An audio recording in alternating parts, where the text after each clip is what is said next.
El espíritu de la esperanza contra la sociedad del miedo es el último libro de Byung-Chul Han. El espíritu de la esperanza aborda la brújula para encontrar nuevos caminos y huir del miedo que nos paraliza. Hablar de esperanza es hablar de sentido, de horizonte de sentido, de salir de un yo encasulado a un nosotros compartido. Es hablar de futuro. Desde la caja de Pandora, donde lo último que le queda a la humanidad es la esperanza, los filósofos no le han dado gran valor. Sin embargo, Byung-Chul Han confiere a la esperanza espíritu, acción, conocimiento y la muestra como forma de vida ante el mundo en caos que estamos viviendo actualmente. Guerras, migraciones masivas, atentados, catástrofes climáticas, crisis y pandemias son sin duda escenarios apocalípticos. Y mientras vamos de catástrofe en catástrofe, nuestra verdadera vida se asfixia y se ve reducida a una pura supervivencia.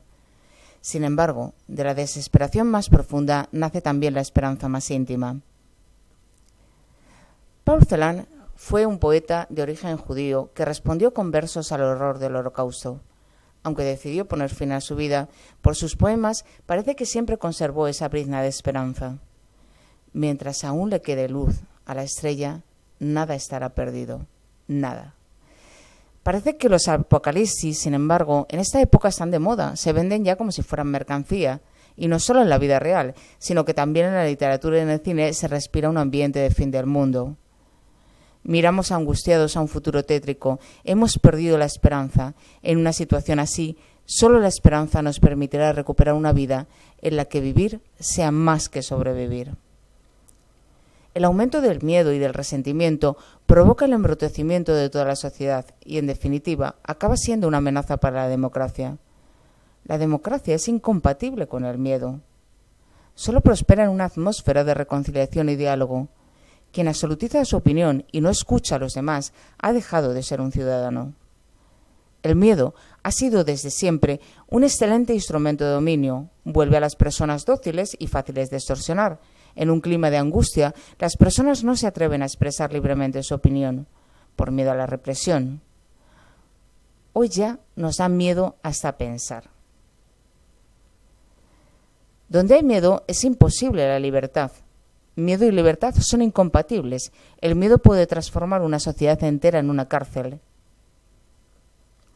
La esperanza, en cambio, va dejando indicadores y señalizadores de caminos. La esperanza es la única que nos hace ponernos en camino, nos brinda sentido y orientación, mientras que el miedo imposibilita la marcha. Por otra parte, no es lo mismo pensar con esperanza que ser optimista. Tanto el optimista como el pesimista son ciegos para las posibilidades. Nada saben de eventos que pueden dar un giro sorprendente al curso de los acontecimientos, carecen de imaginación para lo nuevo y son incapaces de apasionarse con lo que jamás había existido. En cambio, quien tiene esperanza apuesta por las posibilidades. Hay que distinguir también la esperanza del pensamiento positivo y de la psicología positiva. La psicología positiva se desliga de la psicología del sufrimiento y trata de ocuparse exclusivamente del bienestar y de la dicha. El culto a la positividad aísla a las personas, las vuelve egoístas y suprime la empatía, porque a las personas ya no les interesa el sufrimiento ajeno. Cada uno se ocupa solo de sí mismo, de su felicidad, de su propio bienestar. En el régimen neoliberal, el culto a la positividad hace que la sociedad se vuelva insolidaria. A diferencia del pensamiento positivo, la esperanza no le da la espalda a las negatividades de la vida, las tiene presentes. Además, no aísla a las personas, sino que las vincula y reconcilia. El sujeto de la esperanza es un nosotros. Esperar significa conceder un crédito a la realidad, tener fe en ella, dejarla que se preñe de futuro. La esperanza como pasión no es pasiva, sino que conlleva su propia firmeza. Viene a parecerse aquel activo topo de la historia que, lleno de confianza, excava innumerables túneles en las tinieblas. En las lecciones sobre la historia de la filosofía, Hegel compara el espíritu con ese topo calzado con sus botas de 7 leguas. El espíritu de la esperanza supone también un avance, trabaja para avanzar en plenas tinieblas. Sin tinieblas no hay luz. La comunicación digital acentúa el aislamiento personal. Se da la paradoja de que los medios sociales socavan lo social. En definitiva, acaban erosionando la cohesión social. El amor y la angustia se incluyen mutuamente. En cambio, en la esperanza anida el amor. La esperanza no aísla, sino que reconcilia, vincula y une. La angustia es incompatible con la firmeza y con la comunidad, con la proximidad y con el trato. Provoca alienación, soledad, aislamiento, desorientación, desamparo y desconfianza. Como la angustia aísla a las personas, es imposible compartirla. A base de miedo no se crea ninguna comunidad, ningún nosotros. En la angustia cada uno se aísla en sí mismo. La esperanza, por el contrario, conlleva la dimensión de un nosotros. También hay que distinguir entre lo que es esperanza pasiva, inactiva y débil, y la esperanza dinámica, activa y fuerte. Los sueños nocturnos, por ejemplo, no nos animan a actuar conjuntamente. En ellos, cada uno está aislado en sí mismo. En cambio, las visiones que tenemos cuando soñamos despierto engloban a un nosotros que está dispuesto a actuar para mejorar el mundo. Solo los visionarios que sueñan despiertos son capaces de sacar adelante una revolución.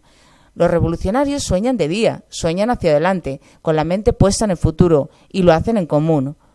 Una fuerte esperanza nos hace soñar despiertos las visiones de un mundo mejor. Es la esperanza la que crea esas visiones con las que soñamos despiertos, dijo Martin Luther King en uno de sus célebres discursos. En los sueños nocturnos se ajustan cuentas con el pasado, no se crea, sino que se rumia y su capacidad de acción se diluye al despertar, donde cada uno está a solas con su día. Por otro lado, no solo el amor, sino también la esperanza genera sus propios conocimientos. A diferencia del amor, la esperanza no atiende a lo sido, sino a lo venidero. Es una pasión por lo posible, que dirige la mirada hacia lo que aún no es, hacia lo no nacido. Le abre la realidad a nuevas posibilidades futuras. Sin ideas, sin un horizonte de sentido, la vida se reduce a la supervivencia, como sucede hoy, a la inminencia del consumo. Los consumidores no tienen esperanzas, lo único que tienen son deseos y necesidades. Tampoco necesitan ningún futuro. Cuando el consumo se absolutiza, el tiempo se reduce al presente de las necesidades y satisfacciones. La esperanza no saca sus fuerzas de la inmanencia del yo. Su centro no es el yo. Quien tiene esperanza está camino del otro. Cuando uno tiene esperanza, confía en algo que lo trasciende. En eso, la esperanza se parece a la fe. La instancia de lo distinto como trascendencia es la que me alimenta en medio de la desesperación absoluta, la que me capacita para levantarme en el abismo. Esperanza, fe y amor están emparentados. Quien tiene esperanza ama o cree, se cree, entrega al otro y trasciende la inmanencia del yo. En cambio, en el pensamiento de Heidegger, por ejemplo, no tiene cabida el amor ni la fe. A ese pensamiento le falta la dimensión del otro. Quien no sea capaz de dejar de pensar únicamente en sí mismo no podrá amar ni tener esperanza. Lo que define y templa el pensamiento heideggeriano no es el nacimiento, sino la muerte. De tanto centrarse en la muerte, se ha quedado ciego para lo que todavía no es, para lo no nato. Por lo contrario, el pensamiento de la esperanza no se rige por la muerte, sino por el nacimiento.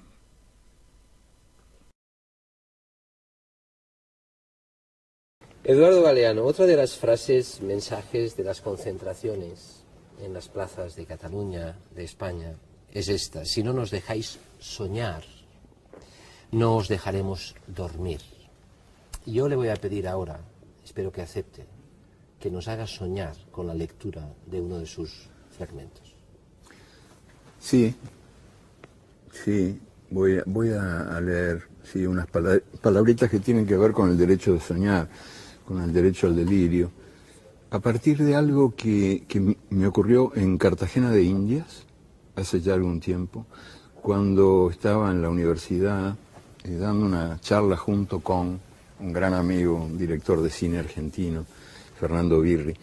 Y entonces los muchachos, los estudiantes, hacían preguntas, a veces a mí, a veces a él, y le tocó a él la más difícil de todas. Un estudiante se levantó y preguntó: ¿para qué sirve la utopía? Y yo lo miré con lástima, digo, uy, qué lío ahora. Y él contestó estupendamente, de la mejor manera.